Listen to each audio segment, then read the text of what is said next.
नमस्कार, DD news पर आप सभी का स्वागत है। मैं हूं आपके साथ भावना नैयर। अगले आधे घंटे होंगे देश और दुनिया की बड़ी खबरों पर नजर डालेंगे। संसद के बजट सत्र से जुड़ी खबरों पर साथ ही साथ नजर डालेंगे कि दिल्ली कोचिंग सेंटर हादसे में क्या नई ताज़ा अपडेट है। इसके अलावा नजरें होंगी उत्तर प्रदेश के विधानसभा सत्र पर भी। शुरुआत करते हैं बुलेटिन की सुर्खियों के साथ। छात्रों की मौत के बाद नींद से जागा दिल्ली नगर निगम। बेसमेंट में चल रहे कई कोचिंग सेंटर सील। आक्रोशित छात्रों का दिल्ली सरकार के खिलाफ प्रदर्शन जारी। केजरीवाल सरकार पर लगातार हमलावर बीजेपी आज भी करेगी प्रदर्शन।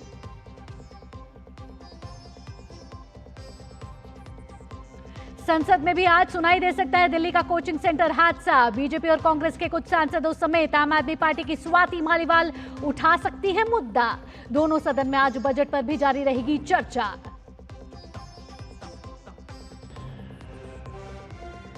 शराब घोटाले में आरोपी अरविंद केजरीवाल की जमानत पर हाईकोर्ट दे सकता है फैसला। वहीं मनीष सिसोदिया की जमानत पर भी सुप्रीम कोर्ट में सुनवाई आज। लखनऊ में आज बीजेपी पिछड़ा वर्ग मोर्चा की प्रदेश कार्य समिति की अहम बैठक। मुख्यमंत्री योगी समेत दोनों डिप्टी सीएम होंगे शामिल। 10 सीट पर विधानसभा उपचुनावों में पिछड़ों को साथ लेकर जीत का फॉर्मूला निकालने पर होगी चर्चा। राष्ट्रीय शिक्षा नीति 2020 के लागू होने की चौथी वर्षगांठ के मौके पर दिल्ली में अखिल भारतीय शिक्षा समागम आज। शिक्षा मंत्री धर्मेंद्र प्रधान करेंगे कई महत्वपूर्ण पहलुओं की शुरुआत।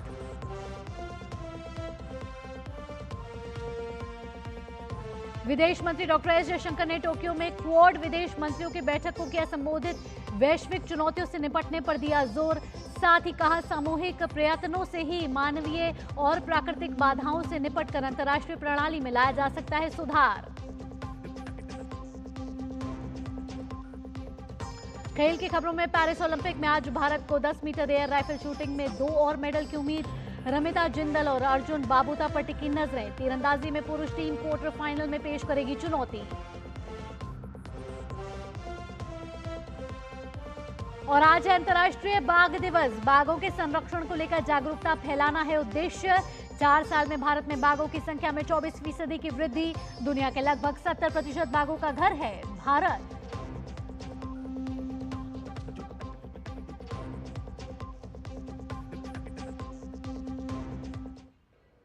और बुलेटिन की शुरुआत करते हैं, सीधा रुख कर लेते हैं उत्तर प्रदेश के मुख्यमंत्री योगी आदित्यनाथ संबोधित कर रहे हैं।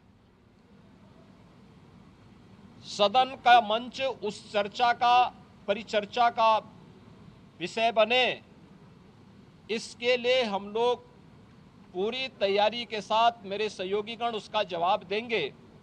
सरकार इसका जवाब देने के लिए पूरी तत्परता के साथ वहां पर उपस्थित रहेगी।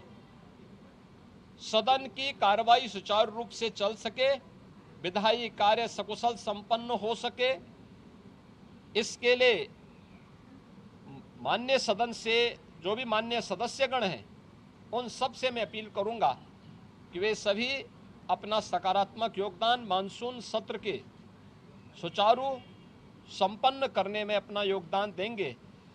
इसके लिए आज से प्रारंभ हो रहे मानसून सत्र में मेरी सभी माननीय सदस्यों से अपील होगी। मैं एक बार फिर से मानसून सत्र के प्रारंभ होने के लिए के अवसर पर सभी अपने माननीय सदस्यों का जो इस सदन के कार्यक्रम में भाग लेने के लिए आए हैं, वैसे भी यह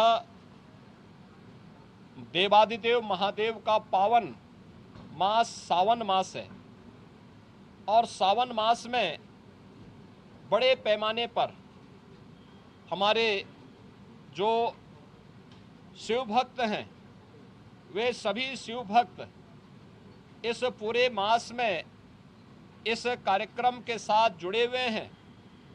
तो सावन मास में एक तरफ शिव भक्तों की कावड़ यात्रा और दूसरी तरफ जनता जनार्दन की सेवा के लिए निरंतर प्रयत्नशील हमारे जनप्रतिनिधिगण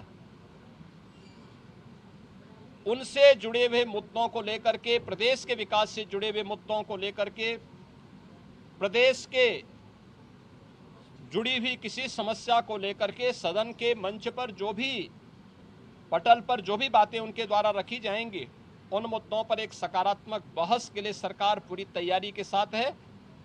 और मुझे पूरा विश्वास है कि मानसून सत्र को यहाँ पर प्रदेश के विकास, जन कल्याण से जुड़े हुए उन पूरक मांगों को एक सार्थक चर्चा का विषय बना करके हम उसे व्यवस्थित रूप से आगे बढ़ाने में अपना योगदान देंगे। आज के इस अवसर पर एक बार फिर से मानसून सत्र के प्रारंभ में सभी माननीय सदस्यों का मैं अपने सहयोगियों की ओर से, मेरे दोनों सहयोगी उप मुख्यमंत्री जो है श्री केशव प्रसाद मौर्य जी, श्री ब्रजेश पाठक जी, संसदीय कार्य मंत्री और वित्त मंत्री श्री सुरेश।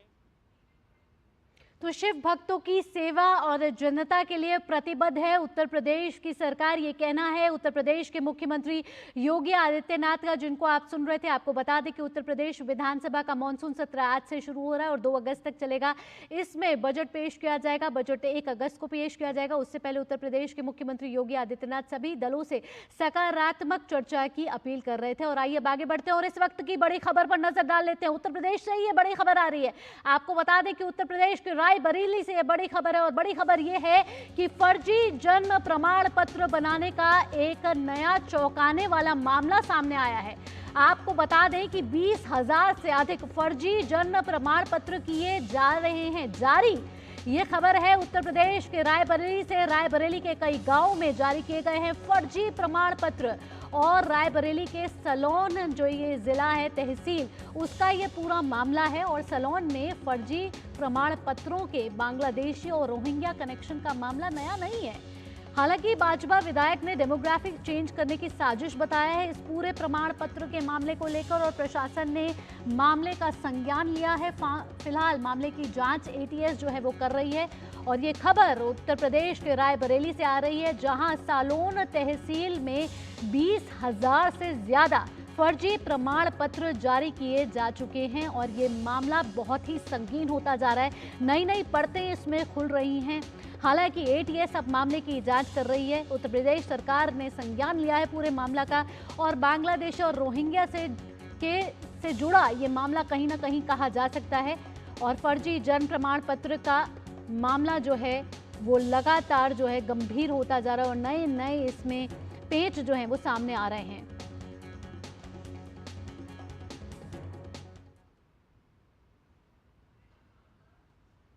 इस मामले पर बीजेपी विधायक ने मुख्यमंत्री से मुलाकात करके मामले से अवगत कराया था। साथ ही उन्होंने रायबरेली ही नहीं बल्कि पूरे प्रदेश में ऐसी जांच करने की अपील की। मुख्य विकास अधिकारी ने बताया कि सभी दोषियों को जेल भेजने के साथ ही पूरे जनपद में जांच कराई जा रही है। इसके साथ ही दोषी ग्राम विकास अधिकारी की तैनाती जहां पर भी थी उन सभी जगहों पर जांच कराई जा रही है। फिलहाल इस पूरे मामले की जांच एटीएस कर रही है। फर्जी जन्म प्रमाण पत्र बनाने का मामला सामने आया है। कि जैसे ही हम लोगों के संज्ञान में आया, हम लोगों ने इसको ऊपर टेकअप किया। बड़े लखनऊ में जो है शासन स्तर पे उच्च अधिकारियों से बात की, ज़िले में भी सारे शासन प्रशासन से बात की और सभी आरोपियों को आज के समय में पकड़ करके जेल भेज दिया गया है। जो एक कर्मचारी है विजय प्रताप यादव, ग्राम विकास अधिकारी, उसके खिलाफ भी कार्रवाई हुई है और वो सस्पेंड होने के बाद जेल में है, उसकी जाँच चल रही है। और बाकी 3 अन्य तो जीशान और रियाज हैं, ये सब भी जेल में हैं। और पूरा मामला ये है कि जो कर्मचारी है वो इन्हीं रियाज और जीशान के यहाँ मकान में रहता था और अपनी आईडी पासवर्ड से इन तीनों चारों लोगों ने मिलकर के लगभग 19 से 20,000 फर्जी प्रमाण पत्र बनाए हैं। इनमें अधिकतर शायद बांग्लादेशी और रोहिंग्यास के बने हुए हैं जो गैर प्रांतीय हैं और हमारे देश के बाहर के लोग हैं। तो इसमें कहने में कोई शक नहीं होता है कि ऐसे लोग हिंदुस्तान को खोखला करने के लिए यहाँ पे ऐसी अनैतिक गतिविधियाँ चला रहे हैं, चाहे वो कन्वर्जन का मामला हो, चाहे बोगस वोटर बढ़ाने का मामला हो, चाहे आतंकवादी संगठनों के साथ वो लोग संलिप्त हो सकते हैं, ह्यूमन ट्रैफिकिंग में संलिप्त हो सकते हैं। ऐसे बहुत सारे कनेक्शन सामने आने की बात सुनने में आ रही है। तो उत्तर प्रदेश के रायबरेली के सलोन कस्बे से जुड़ा ये पूरा मामला है, जहां 20,000 फर्जी प्रमाण पत्र का मामला चौंकाने वाला हम सबके सामने आया है। और इस पूरे मामले पर अधिक जानकारी के लिए हमारे साथ जुड़ चुके हैं हमारे संवाददाता विकास सिंह। विकास, आपसे ताज़ा जानकारी लेना चाहेंगे। सलोन क्षेत्र हमेशा से ही संवेदनशील रहा है, अब जो ये नया मामला आया है इस पर आपसे ताज़ा अपडेट लेना चाहेंगे। 20,000 फर्जी प्रमाण पत्र का ये मामला है और ना घर ना परिवार, धर्म जाति के वो लोग वहां रहते ही नहीं। क्या है ये पूरा मामला? कितनी गिरफ्तारियां अभी तक हो चुकी हैं?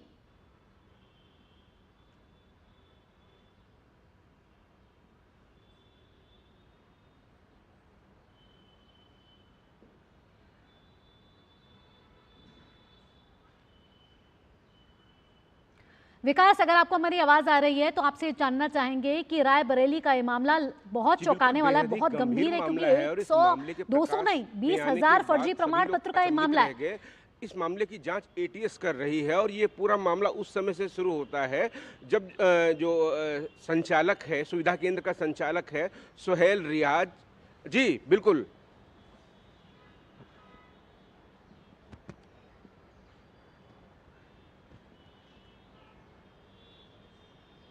जी, बिल्कुल बहुत ही गंभीर मामला है और इस मामले की जांच एटीएस कर रही है और इस मामले को लेकर नए नए तथ्य के खुलासे हो रहे हैं। कहीं ना कहीं इस मामले में जिस तरीके से 20,000 जो सर्टिफिकेट बनाए गए हैं, इसमें जो है ग्राम विकास अधिकारी विजय यादव जब यहाँ ऊंचाहार का रहने वाला है और जब ये सलोन पहुँचता है और सलोन पहुँच के सुविधा केंद्र के संचालक के यहाँ ही रहने लगता है। लगातार 20,000 प्रमाण पत्र पिछले 2 सालों में बनाए जाते हैं। उसके बाद एटीएस आती है। मामला खुलासा तब होता है जब केरल में कुछ एक वाकया होता है, वहां पर जो कुछ लोग संदिग्ध लोग पकड़े जाते हैं, उसके बाद वहां पर एटीएस जब आती है और स्थानीय स्तर पर जांच करती है। इस मामले पर स्थानीय विधायक मुख्यमंत्री योगी आदित्यनाथ से मिलते हैं और योगी आदित्यनाथ के निर्देश के बाद इस मामले की गंभीरता से जांच होती है और इसके बाद इन चारों लोगों को, ग्राम विकास अधिकारी और ये इन तीनों संचालकों को अरेस्ट कर लिया गया है। अब कहीं ना कहीं ये मामला के तार बाहरी प्रदेश से भी जुड़ते हुए नजर आ रहे हैं। बांग्लादेशी और रोहिंग्या को पहचान दिलाने के लिए खास तौर से हम देख रहे हैं जिस तरीके से मामला ये पूरा बन रहा है, इसमें कहीं ना कहीं जो लोग बाहर से आते हैं उनको यहाँ पर निवास प्रमाण पत्र हो, जाति प्रमाण पत्र हो, जन्म प्रमाण पत्र हो, इनको बनाने का एक लंबा खेल चल रहा था, एक लंबा रैकेट है और कहीं ना कहीं इसके पीछे जो इस तरीके से ये लोग जो पकड़े गए हैं, इनके पीछे भी कई बड़े लोग हो सकते हैं। एटीएस इस मामले की जांच कर रही है और इस मामले में जो अभी तक जांच पहुंची है, जो सूत्रों के अनुसार पता लगा है कि कहीं ना कहीं जो रियाज, सुहेल और जिसान हैं, ये खेल जो करवा रहे थे, इनके पीछे कौन लोग हैं,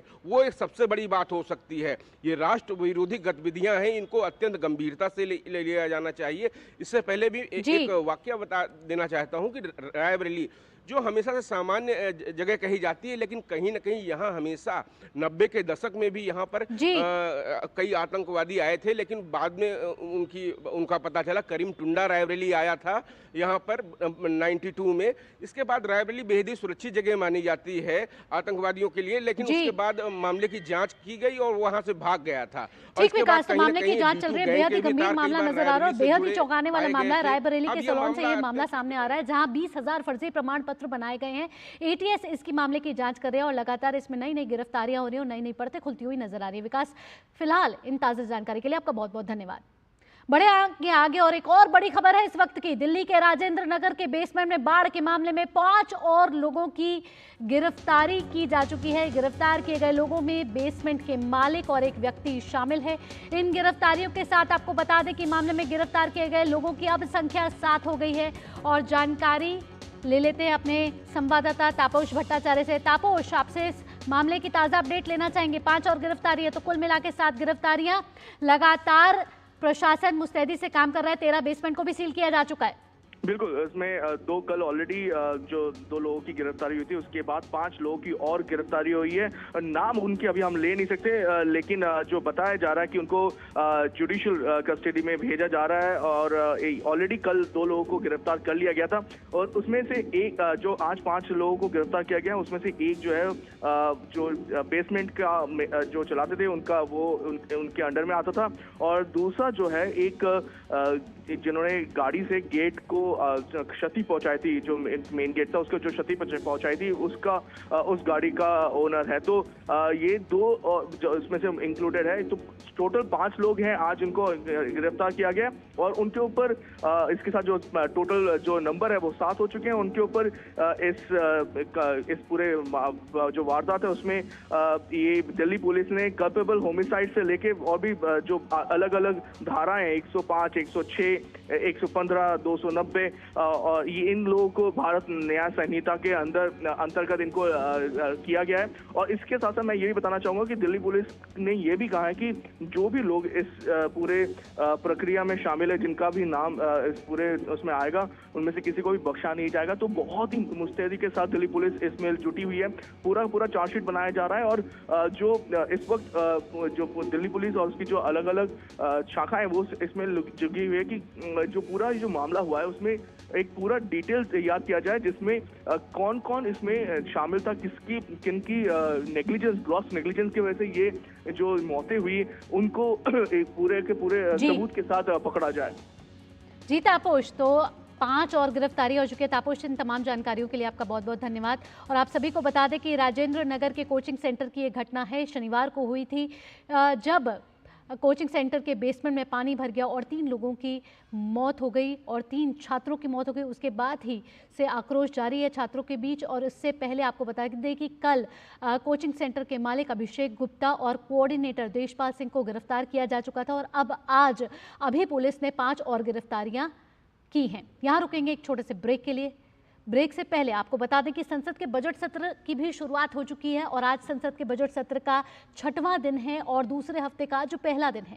पहले हफ्ते में भी लोकसभा और राज्यसभा की कार्यवाही में सूचीबद्ध कार्यों के मुताबिक जमकर कामकाज हुआ। हालांकि विपक्ष ने सत्ता पक्ष को अनेक मुद्दों पर घेरने की कोशिश जरूर की और शोर शराबा करके सदन को बाधित करने की भी कोशिश की गई, लेकिन छिटपुट बाधाओं को अगर छोड़ दिया जाए तो संपूर्ण हफ्ता सदन में चर्चा के नाम रहा। बेहद ही सकारात्मक चर्चा की गई।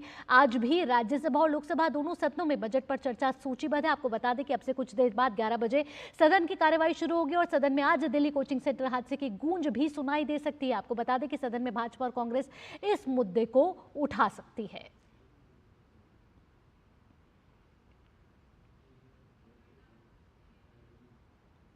और बात कर लेते हैं हम मॉनसून की। देश में इस समय मॉनसून सक्रिय है, जिसकी वजह से बाढ़, लैंडस्लाइड, सड़क और पुल टूटने की घटनाएं सामने आ रही हैं। ऐसे में उत्तर प्रदेश में इन सारी समस्याओं को मद्देनजर रखते हुए मुख्यमंत्री योगी आदित्यनाथ ने जर्जर हो रहे 75 पुलों को तोड़ने का फैसला किया है।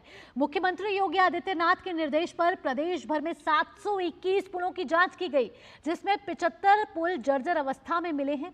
उत्तर प्रदेश सरकार ने बड़ा फैसला लेते हुए ये किया फैसला सुनाया है कि 75 जर्जर जो पुल हैं उनको गिरा दिया जाएगा। आपको बता दें कि बिहार में लगातार पुलों के गिरने और क्षतिग्रस्त होने की घटना के बाद उत्तर प्रदेश सरकार नागरिक सुरक्षा को लेकर बेहद ही सजग हो गई है। साथ ही आपको बताएं कि कानपुर क्षेत्र के 10, सहारनपुर में 6, उन्नाव में 4, मैनपुरी, अमेठी, गाजीपुर, सोनभद्र, सीतापुर में 3-3 पुल जर्जर अवस्था में मिले हैं। वहीं लखनऊ, जालौन, हरदोई, प्रयागराज, आजमगढ़ और खीरी में 2-2 पुल जर्जर अवस्था में मिले हैं। फिलहाल आपको बता दें कि नए पुलों को बनाने और पुराने पुलों की मरम्मत के लिए एस्टीमेट भी तैयार हो रहा है। तो बेहद ही अहम फैसला लिया गया है उत्तर प्रदेश सरकार की तरफ से, जहां 721 पुलों का मुआयना किया गया, जिसमें से 75 पुल ऐसे हैं जिनको जर्जर हालत में की अवस्था में वो मिले हैं और अब उन पुलों को गिराने का फैसला उत्तर प्रदेश सरकार ने लिया है। यहाँ रुकेंगे एक छोटे से ब्रेक के लिए। ब्रेक के बाद भी खबरों का सिलसिला यूं ही जारी रहेगा। आप कहीं मत जाइएगा, देखते रहिए डीडी न्यूज। आपके घर के खाने में रेस्टोरेंट जैसा स्वाद ले आए MDH का शाही पनीर मसाला। पनीर को क्या मस्त बना डाला। बात जब पीढ़ियों के लिए बनने वाले घर की हो तो जिम्मेदारी बड़ी हो जाती है। गैलेंट समझता है ये जिम्मेदारी। अब डबल M रिब्स के साथ गैलेंट एडवांस TMT रीबार, निर्माण का रियल हीरो। ये विशाल है ना, इसका सब प्रॉपर चलता है। कल उसके बैंक अकाउंट में 15,000 रुपए का फ्रॉड हुआ है, पता है? इसको तो कोई टेंशन ही नहीं होती है, देखना। टेंशन क्यों? मेरी कोई गलती नहीं थी। फिर भी फ्रॉड होने पर मैंने तुरंत बैंक को इन्फॉर्म कर दिया। RBI कहता है अगर आपके अकाउंट से किसी ने धोखे से पैसे निकाले हैं तो बैंक को जल्द से जल्द इन्फॉर्म कीजिए। 3 दिन के अंदर इन्फॉर्म किया तो कोई नुकसान नहीं होगा। जितना लेट करोगे उतना ज्यादा नुकसान। और सुन, सब चलता नहीं है, प्रॉपर चलाना पड़ता है। RBI कहता है जानकार बनिए, सतर्क रहिए। बढ़िया है, प्राकृतिक हल्दी, मिर्ची, धनिया। नहीं, मिर्ची, धनिया, हल्दी, MDH।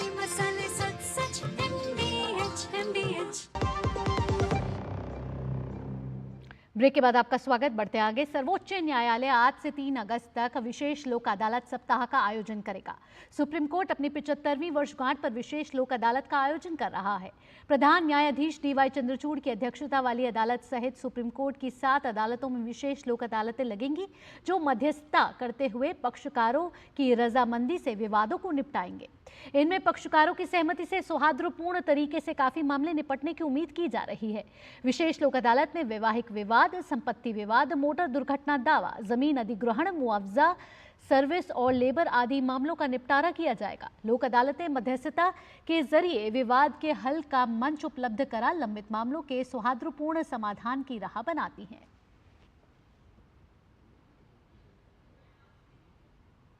और अब बात क्वाड बैठक की। विदेश मंत्री डॉक्टर एस जयशंकर ने आज जापान की राजधानी टोक्यो में क्वाड विदेश मंत्रियों की बैठक में भाग लिया। जयशंकर ने प्रेस वार्ता को संबोधित करते हुए कहा कि अंतरिक्ष आधारित जलवायु परिवर्तन चेतावनी प्रणाली जल्द लॉन्च की जाएगी। उन्होंने साथ ही कहा कि स्वतंत्र और खुले भारत प्रशांत क्षेत्र के लिए सारे क्वाड देश मिलकर काम कर रहे हैं। A space-based climate warning system will be launched soon in Mauritius. Off-grid solar projects are actually happening in Indo-Pacific Islands. During COVID, we cooperated to deliver vaccines to countries in this region. And the first cohort of Quad STEM fellowships is passing out, and the second one will also cover the ASEAN. Fourth, while I have given specific examples, it is important that we all connect the dots. The overall messaging is that our 4 countries, all democratic polities, pluralistic societies, and market economies, are working together for a free and open Indo-Pacific, for a rules-based order, and for global good. इसी के साथ इस bulletin में इतना ही। देश और दुनिया की बड़ी खबरों के लिए आप देखते रहिए DD न्यूज़, क्योंकि DD न्यूज़ ही है भरोसा सच का। फिलहाल के लिए मुझे दीजिए अनुमति। नमस्कार।